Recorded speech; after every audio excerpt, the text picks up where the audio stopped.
pamit ya.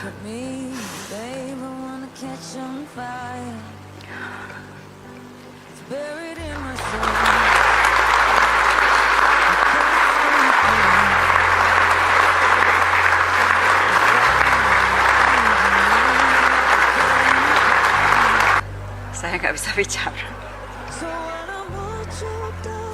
Profesi saya cuma satu, sebagai diplomat. Sudah hampir 40 tahun saya berada di rumah ini. Maafkan saya. That is the best that I can do for Indonesia and for you all. Jagalah rumah ini dengan baik, teman-teman. Jagalah. So thank you very much for standing by me. Thank you for supporting me. And thank you for being there for me. And you will always be in my heart.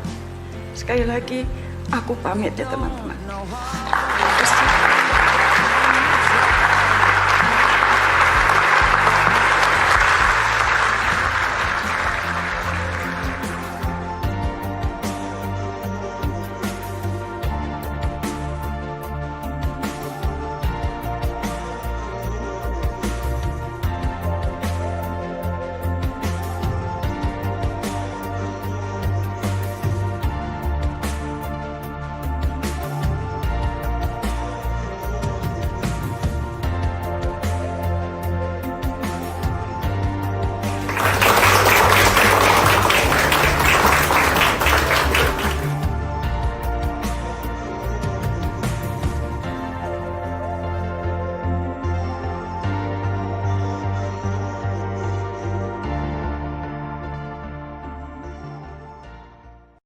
Saat menangkap, mengumpulkan, dan mengolah peristiwa, secara paksa oleh penyidik.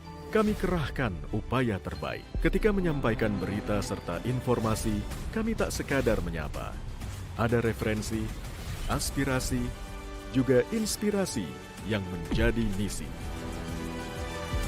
Sapa Indonesia di Kompas TV. Independen, terpercaya.